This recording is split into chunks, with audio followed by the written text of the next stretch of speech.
નમસ્કાર દર્શક મિત્રો, સીઆરડી ટ્રસ્ટ ન્યૂઝમાં આપનું સ્વાગત છે. નજર કરીએ આજના સમાચાર પર. અંકલેશ્વરમાં સીએનજી પંપની બહાર એક રિક્ષામાં અચાનક આગ લાગતા દોડધામ મચી ગઈ હતી.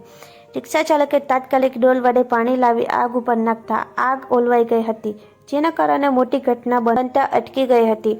અંકલેશ્વરની વાલિયા ચોકડી નજીક આવેલા સીએનજી પંપ બહાર એક રિક્ષામાં ધુમાડા સાથે અચાનક આગ લાગતા દોડધામ મચી ગઈ હતી. આ આગ ધીરે ધીરે રિક્ષામાં પ્રસરવા લાગી હતી, જેથી એક સમયે રિક્ષા ચાલક સહિત સ્થાનિકોમાં ભયનો માહોલ છવાયો હતો. રિક્ષા ચાલક અને પંપના કર્મીઓએ ડોલ વડે પાણીનો મારો ચલાવી આગ ઉપર કાબુ મેળવ્યો હતો. જો કે રિક્ષા પંપની બહાર હોવાથી મોટી દુર્ઘટના બનતા અટકી ગઈ હતી, પરંતુ આગના કારણે રિક્ષા ચાલકને આર્થિક વેઠવાનો વારો આવ્યો છે.